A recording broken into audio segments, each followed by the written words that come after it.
Hello दोस्तों, स्वागत है आप सभी का आपके अपने चैनल गुरुमंत्र इंस्टीट्यूट पर। आज का ये वीडियो आपका कक्षा 12 फिजिक्स का लेसन 1 का है। इसमें मैं आपको कराने वाला हूं, ध्यान से समझिएगा।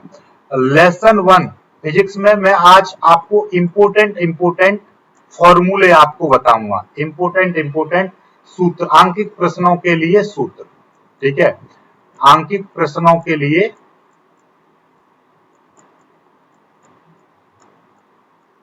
सूत्र बताने वाला हूं।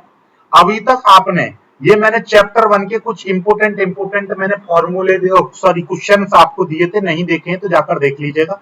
अभी भी आप स्क्रीनशॉट ले सकते हो, इसका भी मैंने बताया था कितने डेरिवेशन आते हैं और कितना कुछ आता है ये। अब बात करते हैं हम कक्षा 12 की।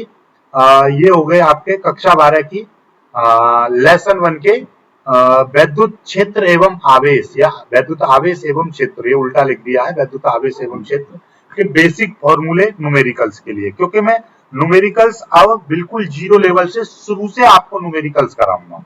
ओके, चलिएगा। पहला क्वेश्चन है आपका आवेश।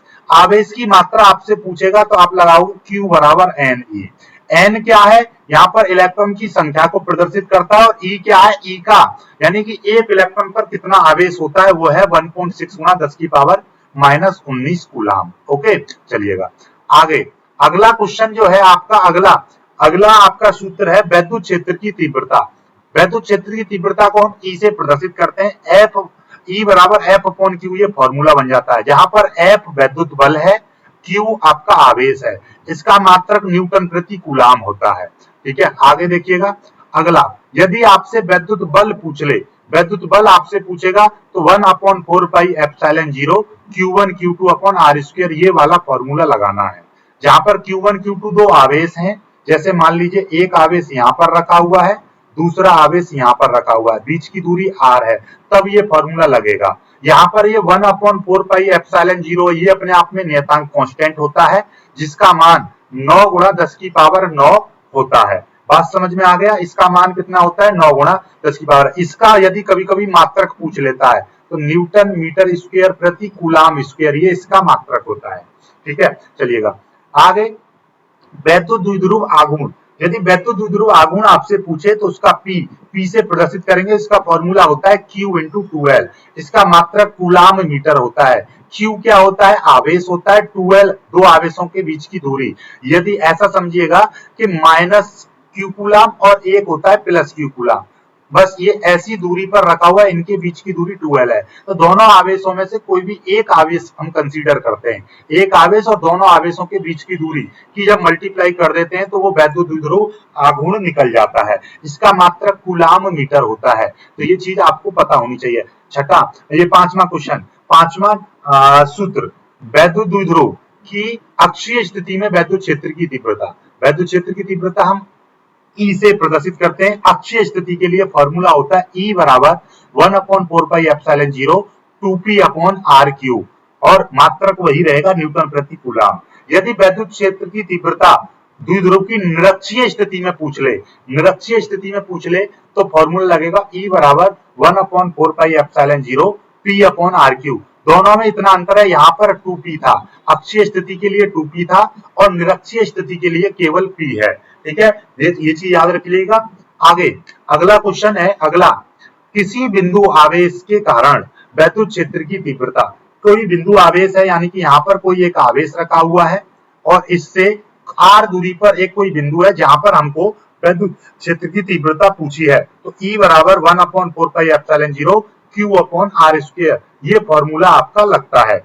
आगे, द्विध्रुव पर बल आघूर्ण, बल युग्म का आघूर्ण या बल आघूर्ण पूछ ले या बल युग्म का आघूर्ण आपसे कहने लगे तो टॉ बराबर पी। देखिए, यदि सदिश रूप में आपको दे रखा है तो P vector into E vector लगेगा, और यदि सदिश रूप नहीं दे रखा है तो लगेगा पीई साइन थीटा। मात्रक इसका होता है न्यूटन मीटर, मात्रक क्या होता है? Newton metre. आगे, वैद्युत द्विध्रुव को घुमाने में किया गया कार्य या घुमाने, वैद्युत द्विध्रुव को घुमाने में कृत कार्य या वैद्युत द्विध्रुव को घुमाने में किया गया कार्य, तो W बराबर PE cos θ1 minus cos θ2। Question में बोलेगा कि भैया कोई वैद्युत द्विध्रुव से 30 डिग्री के कोण पर रखा हुआ है, यदि इसको हम 45 डिग्री पर घुमा दें तो कितना कार्य करना पड़ेगा। तो ये θ1 हो जाएगा और ये आपका θ2 हो जाएगा। इस तरीके से आपके निकलते हैं, ये θ2 हो जाएगा। आगे घन कोण W ओमेगा, ये क्या है? ओमेगा है, W नहीं ओमेगा। ओमेगा बराबर A अपॉन आर स्क्वायर या डी ओमेगा बराबर DA cos theta upon R square. ये आपके फॉर्मूले हैं, जैसा आपको देगा वैसा आपको लगाना है। ठीक है, आगे आपका वैद्युत फ्लक्स, यदि वैद्युत फ्लक्स का आपसे पूछेगा तो वैद्युत फ्लक्स फाई बराबर फॉर्मूला होता है EA cos थीटा, या इसका सदिश रूप में आपसे पूछ ले तो क्या हो जाएगा? E vector dot A vector, और इसका मात्रक क्या होता है? न्यूटन मीटर स्क्वायर प्रति कूलम या वोल्ट मीटर। आगे देखिएगा अगला क्वेश्चन या अगला सूत्र, गॉस की प्रमेय क्या कहती है? फाई बराबर Q अपॉन एप्सिलॉन 0, ये आपकी गॉस की प्रमेय है। या न्यूटन मीटर स्क्वायर प्रति कूलम या वोल्ट मीटर। आगे पृष्ठ घनत्व क्या है? फाई बराबर सिग्मा, ये क्या है? सिग्मा बराबर Q upon 4 pi R square, या हम इसको कितना लिख सकते हैं? Q अपॉन A लिख सकते हैं। ठीक है, आगे अनंत लंबाई के आवेशित तार के निकट वैद्युत क्षेत्र की तीव्रता E बराबर 1 upon 4 pi epsilon 0 2 lambda upon R। ये जो लैम्डा है ये है आवेश घनत्व, रेखीय आवेश घनत्व है। R जो है आपकी दूरी है। आगे समतल आवेशित पलट के कारण वैद्युत क्षेत्र की तीव्रता E बराबर सिग्मा अपॉन 2 एप्सिलॉन 0। सिग्मा क्या है? पृष्ठ घनत्व है या पृष्ठीय आवेश घनत्व। आगे देखिएगा आवेशित चालक के बाहर वैद्युत क्षेत्र की तीव्रता E बराबर सिग्मा अपॉन एप्सिलॉन 0 या E बराबर 1 upon 4 pi epsilon 0 Q upon R square. जो चीज दे रखी है वो आपको लगानी है। आगे अगला है आवेशित चालक के भीतर वैद्युत क्षेत्र की तीव्रता 0 होती है, सदैव 0 रहती है। परावैद्युत माध्यम की विद्युतशीलता एप्सिलॉन बराबर एप्सिलॉन 0 इंटू के। एप्सिलॉन 0 क्या है? निर्वात की विद्युतशीलता। एप्सिलॉन 0 बराबर इसका मान होता है 8.85 गुणा 10 की power -12 coulomb square newton metre square. ये आपका इसका सूत्र होता है। बात समझ में आ गई होगी, अच्छे से समझ में आ गई है तो वीडियो को लाइक कीजिएगा और चैनल को सब्सक्राइब कर लीजिएगा। ये सूत्र है। अब हम ये न्यूमेरिकल आप स्क्रीनशॉट ले लीजिएगा। ये न्यूमेरिकल्स में आपको आज शाम को ये वीडियो मिलेगी। इन न्यूमेरिकल्स का आप 10 न्यूमेरिकल्स 10-12 हैं, इनको कराऊंगा। अब आपको जीरो लेवल से न्यूमेरिकल सीखने का मौका मिलेगा।